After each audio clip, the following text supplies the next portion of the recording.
So ಹಾಗೆ ಬಂಧುಗಳೇ ನೋಡ್ತಾ ಇದ್ರಲ್ಲ, ತುಂಬಾ ಕಡಿಮೆ ಬೆಲೆಯಲ್ಲಿ ಸರ್ ನಮಗೆ ಮಾಡೆಲ್ ಇರುವಂತಹ XUV 500 ಗಾಡಿನೇ ಬೇಕು ಅಂತ ಕೇಳೋರಿಗೆ 2015 ಸರ್ 70,000 ಕಿಲೋಮೀಟರ್ ಅಂದರೆ 78,000 78,000 ಕಿಲೋಮೀಟರ್ ಮಾತ್ರ ಓಡಿರುತ್ತೆ. ಯಾವುದು ಬೇಸಿಕ್ ವೇರಿಯಂಟ್ ಅಲ್ಲ, ಟಾಪ್ ಎಂಡ್ ವೇರಿಯಂಟ್. 2015 ಅಲ್ಲಿ W8 ಅಂತ ಹೇಳಿದ್ರೆ fully top end variant. AC, power steering, power window, central locking, till steering, Mount control, mirror adjustment, factory fitted music system, ABS, air bags, fully loaded ಗಾಡಿ sir. ನಾನು explain ಮಾಡ್ಕೊಂಡು ಹೋಗ್ತಾ ಇದ್ರೆ ಕತ್ಲೆ ಆಗ್ಬಿಡ್ತದೆ, ಬಟ್ ಅಷ್ಟೊಂದು ಫೀಚರ್ಸ್ ಸಿಗುತ್ತೆ. ಗಾಡಿ ನೋಡ್ತಾ ಇದ್ದೀರಲ್ಲ, ನಿಮಗೆ ಬ್ರ್ಯಾಂಡ್ ನ್ಯೂ ಕಂಡೀಷನ್ ಅಲ್ಲಿ ಸಿಗುತ್ತೆ. ಗ್ರೇ ಕಲರ್ ಅಲ್ಲೇ ಗಾಡಿ ನೋಡೋರಿಗೆ ನನ್ನ ಪ್ರಕಾರ ತುಂಬಾನೇ ಬೆಸ್ಟ್ ಚಾಯ್ಸ್ ಅಂತ ಕೂಡ ಹೇಳ್ಬೋದು. ಫ್ಯಾಕ್ಟ್ರಿ ಫಿಟೆಡ್ ನಿಮಗೆ ಲೆದರ್ ಸೀಟ್ ಕವರ್ ಸಿಗುತ್ತೆ, ನಿಮಗೆ ಆರಾಮ್ ರೆಸ್ಟ್ ಸಿಗುತ್ತೆ. ಗಾಡಿ ನೋಡ್ತಾ ಇದ್ದೀರಲ್ಲ, ತುಂಬಾನೇ ಕಡಿಮೆ ಓಡಿರೋ ಗಾಡಿ.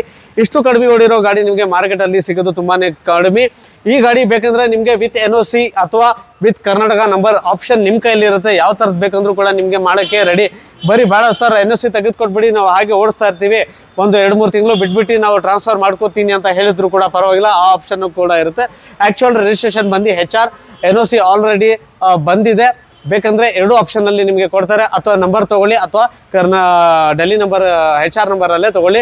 ಸರ್ ಏನು ಆಸ್ಕಿಂಗ್ ಪ್ರೈಸ್ ಇದೆ ಸರ್? ಇದು ಬಂದ್ಬಿಟ್ಟು ಆಸ್ಕಿಂಗ್ ಪ್ರೈಸ್ ವಿತ್ NOC ಬೇಕು ಅಂತ ಹೇಳಿದ್ರೆ 5,85,000 ರೂಪಾಯಿ ಕೊಡ್ತೀವಿ. ಇಲ್ಲ ಕರ್ನಾಟಕ ನಂಬರ್ ಸಮೇತ ಬೇಕು ಅಂತ ಹೇಳಿದ್ರೆ 7,75,000ಗೆ with Karnataka number 2015 model XUV 500 ಕೊಡ್ತೀವಿ ಸರ್. ಸೊ ನೋಡ್ತಾ ಇದ್ರ ನನ್ನ ಪ್ರಕಾರ ಈ ಗಾಡಿ ಬೆಸ್ಟ್ ಡೀಲ್ ಅಂತ ಕೂಡ ಹೇಳ್ಬೋದು. ವಿತ್ NOC, ವಿತೌಟ್ NOC ಯಾವ ತರ ತಗೊಂಡ್ರು ಇದರಲ್ಲಿ ಲಾಭ ನಿಮ್ದೆ.